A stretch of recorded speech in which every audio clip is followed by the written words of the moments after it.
এবার এসআইআর নিয়ে মুখ্য নির্বাচন কমিশনার জ্ঞানেশ কুমারকে চিঠি দিয়েছেন অধীর রঞ্জন চৌধুরী। প্রাক্তন কংগ্রেস সাংসদ অধীর রঞ্জন চৌধুরী তিনি চিঠি দিয়েছেন মুখ্য নির্বাচন কমিশনারকে। এসআইআর এর পুরো প্রক্রিয়া শেষ না হওয়া পর্যন্ত নির্বাচনের দিন যেন ঘোষণা না করা হয়। 60 লক্ষ বিবেচনাধীন ভোটারদের তালিকা সম্পূর্ণ করে ভোট ঘোষণা করতে হবে। একবার ভোট ঘোষণা হয়ে গেলে এরা আর ভোট দিতে পারবে না। একেবারে এই উদ্বেগ প্রকাশ করেই মুখ্য নির্বাচন কমিশনারকে চিঠি দিয়েছেন অধীর রঞ্জন চৌধুরী। জ্ঞানেশ কুমারকে চিঠি দিয়েছেন অধীর রঞ্জন চৌধুরী যে এসআইআর এর পুরো প্রক্রিয়া শেষ না হওয়া পর্যন্ত নির্বাচনের দিন যেন ঘোষণা না করা হয়। একবার ভোট ঘোষণা হয়ে গেলে এরা আর ভোট দিতে পারবে না।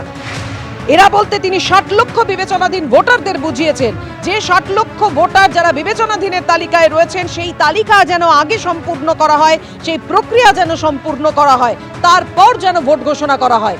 এই আবেদন রেখেই মুখ্য নির্বাচন কমিশনারকে চিঠি দিয়েছেন অধীর রঞ্জন চৌধুরী।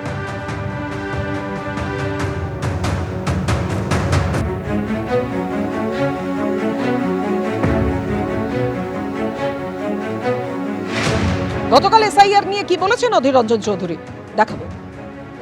নির্বাচন কমিশনের দায়িত্ব সম্পূর্ণ ভোটার লিস্ট তৈরি করা, রাজ্যের দায়িত্ব নির্বাচন কমিশনকে সহযোগিতা করা। আজকে নির্বাচন কমিশনের শেষ লগ্নে এসে যখন বিচারক মণ্ডলীয় নিয়োগ হচ্ছে সেটাও তো রাজ্যেরই সব বিচারকরা, যারা বিএলও, এআরও, এইআরও, ডিএম তারা তো রাজ্যের।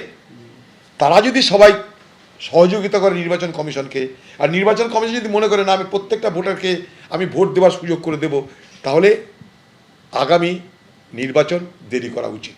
আমার বক্তব্য যতদিন না পর্যন্ত এই ভোটার লিস্টের কাজ সমাপ্ত হচ্ছে, যতদিন পর্যন্ত না ভোটার লিস্টের যারা অন্তর্ভুক্ত হওয়ার জন্য উপযোগী অর্থাৎ যারা এলিজিবল তারা যতদিন পর্যন্ত না তাদের নাম ইনক্লুড হচ্ছে, অন্তর্ভুক্ত হচ্ছে, আমার মনে হয় ততদিন পর্যন্ত এই নির্বাচনের দিন ঘোষণা করা উচিত না। এই 15 বছরে কলকাতা সহ বেহালার আমূল পরিবর্তন হয়ে গেছে। গোটা জেনারেশনকে বেকার বানিয়ে দিয়েছে। বিজেপির কোনো গ্রহণযোগ্যতা আছে না? হাই বিজেপি তা হাই তৃণমূল। এই প্রথা যদি কেউ ভেঙে চলতে চায় তার কি হবে সেটা কিন্তু সুকুমার রায় অনেক আগেই বলে রেখে দিয়েছেন। চলতে গিয়ে কেউ যদি চায় এদিক ওদিক ডাইনে বাঁয়, রাজার কাছে খবর ছোটে পল্টনেরা লাফিয়ে ওঠে, দুপুর রোদে ঘামিয়ে তাই 21 হাতা জল গেলায়। আজকে আমরা এই বিধানসভা নির্বাচনের আগে বেহালা পশ্চিম বিধানসভা কেন্দ্রটা ঘুরে দেখব। শুধু ডাইনে বাঁয়ে নয়, 10 দিকটাই ঘুরে দেখতে হবে, নজর দিতে হবে। নেতা নেত্রীদের জন্য থাকবে কিছু অপ্রিয় প্রশ্ন। চলো না দেরি করা যাক, কেন ঘুরে নি। রাজনীতি ক্ষমতা দেয়।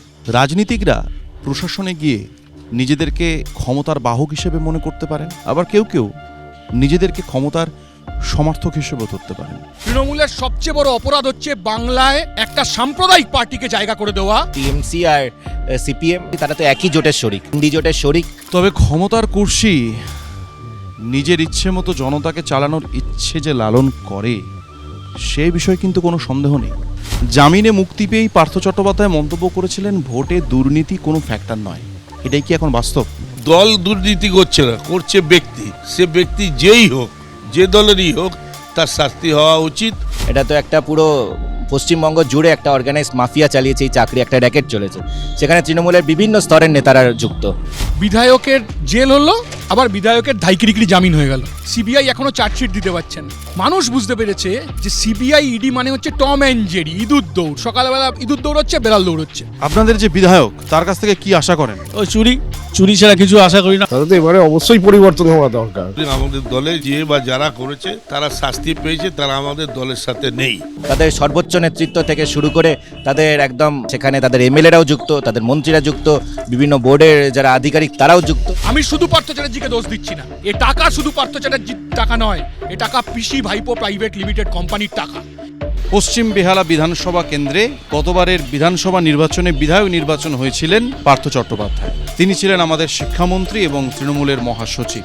কিন্তু লক্ষ্য করলে দেখা যাবে এই চাকরি দুর্নীতি এবং চাকরি নিয়োগ পদ্ধতিতে যে দুর্নীতি সেই বিষয়ে তিনি অভিযুক্ত হয়ে 3 বছর 3 মাস জেলে ছিলেন। গত বছর নভেম্বর মাসে উনি জামিনে মুক্ত হন। আমরা তারপর দেখেছি তৃণমূল কংগ্রেস দল তাকে বহিষ্কার বা সাসপেন্ড যাই বলুন না কেন করলেও বর্তমানে বিধানসভায় উনি দুটো কমিটিতে রয়েছেন। পার্থ চ্যাটার্জি বলে আমাদের দলে কোনো ফ্যাক্টর নেই। এটা সিবিআই আর ইডি যে আসলে টম অ্যান্ড জেরি, এটা মানুষ বুঝতে আরম্ভ করেছে। বিজেপি আর তৃণমূল দুটো দল না, একটা চোর তৃণমূল, একটা প্রাক্তন চোর তৃণমূল। বামদের নিয়ে আলোচনা করার এখানে ব্যাপার নেই, এখানে লড়াইটা হচ্ছে তৃণমূল ভার্সেস বিজেপি। যারা পশ্চিমবঙ্গে নতুন শিল্প কলকারখানা চাইছে, যারা পশ্চিমবঙ্গে চাকরি চাইছে, তারা প্রত্যেকে ভারতীয় জনতা পার্টিকেই ভোট দেবে।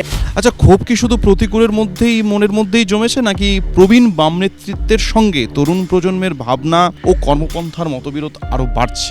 আমি যে প্রতিকূরকে ভালোবাসতাম, আমি যে প্রতিকূর চিনতাম, সেই প্রতিকূর বেঁচে নেই। প্রতিকূর যে কথা 2 মাস ধরে বলছিল, আসলে এটা স্ক্রিপ্টেড। রাজনীতিতে যারা রং বদলায়, যারা দল বদলায়, তাদেরকে ধান্দাবাজ এবং সুবিধাবাদ বলে মানুষ, সাধারণ মানুষ গাদ্দার বলে। বাম অতি বাম যে শক্তিগুলো আছে তারা মমতা বন্দ্যোপাধ্যায়ের হয়ে ভোট ক্যাম্পেইন করেছে, ভোটের প্রচার করিয়েছিল যাতে বিজেপি সরকারে না আসতে পারে। সেই জন্য মমতা বন্দ্যোপাধ্যায় চিরকাল তাদেরকে সুরক্ষা দিয়ে গেছে। এবার সরাসরি ওরা দেখেছে 21-এ এইভাবে ক্যাম্পেইন করেছে, তো এবার 26-এ তারা সরাসরি, যেমনি প্রতিকুর রহমান তার মধ্যে একজন। আপনার জায়গা থেকে আপনি কি মনে করেন যে এই অনুদান কি আপনার কাছে খুব গুরুত্বপূর্ণ?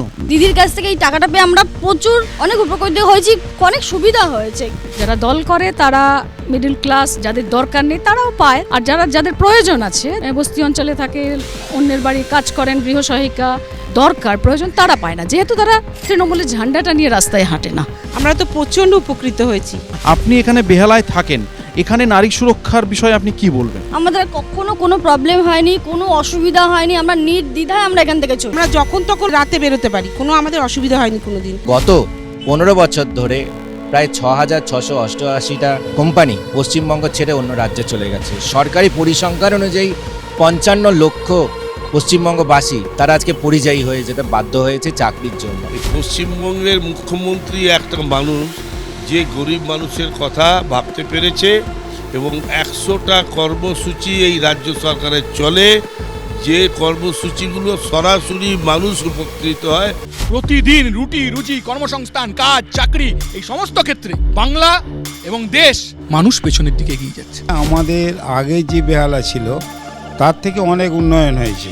আমিও বার্ধক্য ভাতা পাই এবং এখানকার রাস্তাঘাট অনেকটাই উন্নত।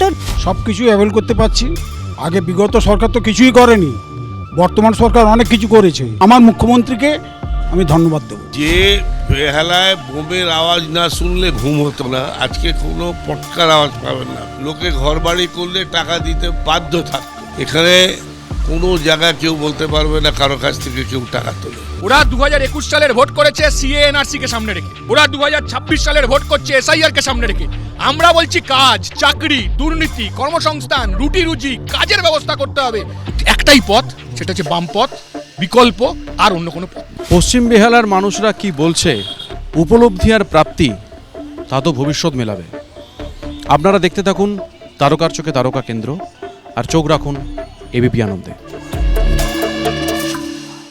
এবিপি আনন্দ, এগিয়ে থাকে, এগিয়ে রাখে।